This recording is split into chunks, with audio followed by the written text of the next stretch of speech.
Good evening, I am Nerd the Human, and welcome to this guide for Rome Total War's Barbarian Invasion. 7 things I wish I knew earlier, 7 top tips for the campaign map. Having looked at some tips for Rome Total War, it was only natural to move on to its stellar DLC, Barbarian Invasion. Now whilst my tips for Rome are still pertinent to this game, there are some changes and features that deserve more attention. Barbarian Invasion was an incredibly experimentative game, and it tried a lot of new mechanics that would eventually appear in Medieval 2, such as religion and the hordes, but they don't quite work in the same way here. At times it is a bit clunky, but I love it all the same. So for those of you still in love with this classic game, or for those of you only just discovering it, this video is for you. Of course, I could give hundreds of basic tips, but the idea here is to highlight a few details that you may have missed along the way.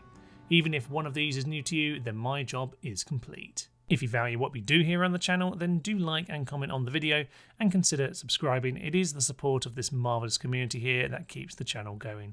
But for now, on to the top tips. Number 1. Unkillable Hordes. Hordes are a classic feature of Barbarian Invasion, and you should certainly be wary of them for all the obvious reasons, but my top tip is a little more specific. So be very aware of which factions are able to horde. This includes many factions that actually begin as settled factions, the Roxolani, Sarmatians, Goths, Franks, Burgundii and Lombardi. But remember that for a horde faction, to lose their last city will create a horde. So to destroy the faction, you have to wipe out their family tree. Even killing their last generals as you take their final city is not enough. A horde will still be formed, a new family tree will be pulled out of their arse. So if their last generals are safely inside their final city and your assassins can't take them out, then I have an amusing trick for you. Begin the siege on the final city and kill their family members without winning the battle itself, then withdraw. Technically you will have lost the battle, but without a family tree the faction cannot horde and thus it is destroyed. On this note, allowing horde factions like the Franks to take a rubbish settlement and then take over their capital is a great play. Sometimes it's better just to leave a horde faction in its final city than to go through the fuss of wiping out the whole family tree. The risks of the horde can be too much at times. Number 2. Peasants. Now, peasants provide much less of a public order boost than in Rome's base game. In Rome, you could easily pacify your cities with peasant units.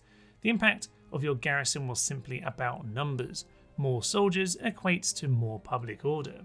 However, this is changed in Barbarian Invasion, where the peasant units were given the is_peasant attribute. This means that a peasant unit of 120 men is 50% less effective as a garrison.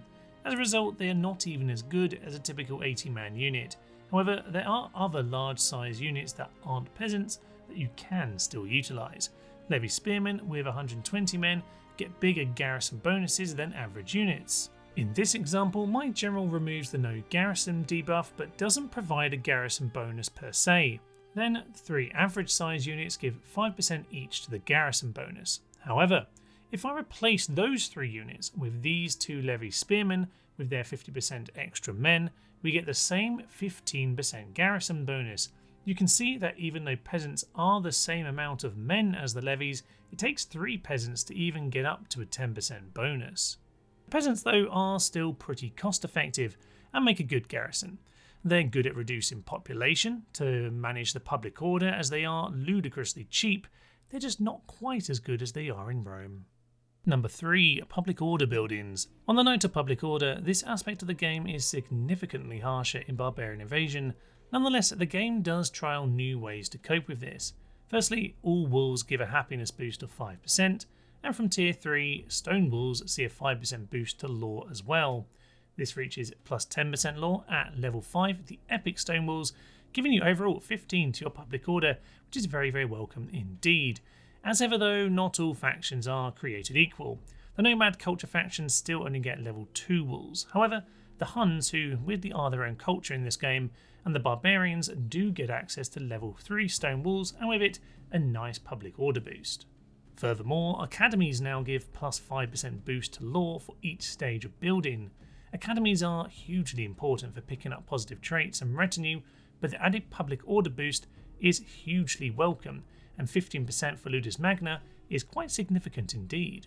Also note that the Barbarian factions have access to many extra buildings in the tech tree, with tier 5 buildings in some cases. They are still inferior to the Roman building browsers, but Barbarians now do get their own sewer building tree, which further allows positive health bonuses. These health bonuses are worth public order, but they also provide a population boost, and a population boom is also a public order boost. So whilst there are more challenges to public order, the increased solutions mean I rarely find the need to let cities revolt and then exterminate them like I'd find when they become huge in Rome. Huge cities here tend to be just about manageable, if you know how to handle my next top tip, religion. Number 4, religion. Now, temples did exist in Rome Total War, but aside from a culture penalty, there was really no need to worry about hanging on to temples in newly conquered cities. They were all pretty much pagan anyway. In Barbarian Invasion, however, religion is a big deal.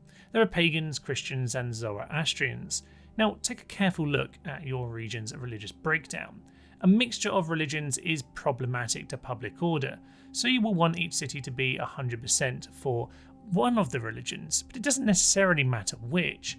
Often people will make all cities their chosen religion, but a Christian empire having a pagan settlement, for example, only affects the happiness of that region and is not really worth the trouble of converting a lot of the time. If the religion of the governor differs from the region, then the public order is hit by 5%, and this is 10% hit if the faction leader has a different religion. But these are often quite manageable debuffs. As I highlighted in my top tips for Rome video, bonuses from foreign temples can be obscene, so it is often worth hanging on to temples for the wrong religion. For example, in Vicus Franci there is a temple to Wotan that gives +3 experience. I normally make my Western Roman Empire Christian, but Christianity doesn't really get those bonuses to experience. So learning to utilise cities like this, where you can, is going to be really helpful.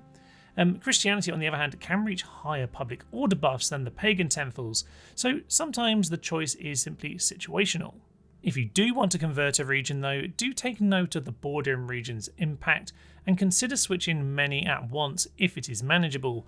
My top tip here is to use various characters, including occasional agents like this diplomat here, to swing the religion in your desired direction.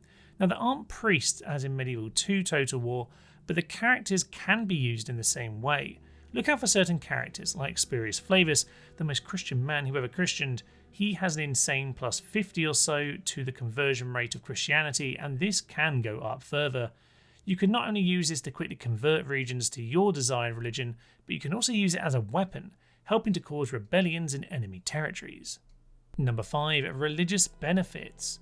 On the note of religion, note that Christian monasteries are a plus to happiness, but actually give no religious pressure. They are a separate building to the actual cathedrals or churches. So if you're pagan or Zoroastrian, then even if you want to convert the city, you can keep the monastery building and still gain the public order boost while converting the city to your religion. Conversely, note that the Bardic Circle, the second tier of tavern, doesn't only give happiness, it gives +10% to paganism too. So along with its tendency to give bad traits to generals, it might not be worth keeping the building during a conversion. Number 6, infrastructure. Whilst Rome Total War begins slowly with many small undeveloped factions, Barbarian Invasion starts in the late game, so to speak. There are lots of very well developed cities, strong assassins flying around, and god tier units. Especially as the larger factions consider what cities are well developed and which are dilapidated, as the game has many cities lacking infrastructure. Western Rome doesn't even have a port in Tarentum and Salona, and these are key economic territories. As Eastern Rome, you'll see the potential powerhouse of Ephesus with a mere barracks, bath and church. Take time for a thorough scout around your empire and don't make assumptions about which territories are valuable.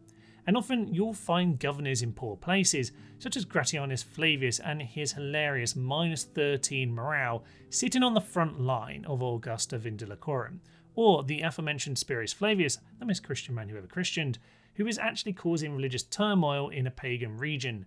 You may prefer to keep that border territory pagan for the experience boost that comes with those temples. Number 7, assassins. Now, not only are there some very powerful units floating around at the start of Barbarian Invasion, and we'll get to battles in a follow-up video, but there are plenty of agents too. Unlike in Rome, right from the start here, assassins will be piling in to kill you. Keep spies with your generals for protection and train your assassins on theirs. They are easy training fodder. And if you're not careful, particularly as a smaller faction, you'll find that your family is wiped out before your campaign has even begun. Similarly, you might find your assassins very helpful when dealing with the hordes. Only death to their family will kill them off. And with that, I see that we have come full circle. Best of luck with your Barbarian Invasion gaming. Hopefully this helps you to improve your latest campaign, and do share your suggestions and campaign experiences in the comments down below. Indeed, if you are on the channel Discord, then do share your campaigns there too. I'd love to see some of these tips and tricks in action, and the screenshots in particular can be an awful lot of fun to discuss there. If you do like what we do here on the channel, then do consider becoming a member either here or on Patreon. Aside from the aforementioned Discord, we have the monthly podcast where I discuss what's coming up on the channel, and at tier 2s and upwards, our Grecian archers and Amazonian chariots get an extra thanks at the end of my videos. This kind of video can take a surprising amount of time to put together, as I do like to have pertinent and helpful footage alongside my commentary, and so the support truly makes a huge difference. So thank you to all those kind supporters, and perhaps you'll be joining us soon. We do have a follow-up video with some tips and tricks for battles in Barbarian Invasion, so do look out for that. I'll link it in the description of this video when it comes out. With that though, I think it's time to leave you. Thank you all for watching. I am Tanoz the Human, and for now, it's goodbye from me, friends. Tally ho. Suffice to say, I could be doing a better job of, not burning down my own city. That's the kind of hit we want. Let it not be said that our Emperor doesn't lead from the very front to hack down the peasants. This is about to go horrendously wrong. It's absolutely fine. It just gives these guys a reminder to maybe aim better next time.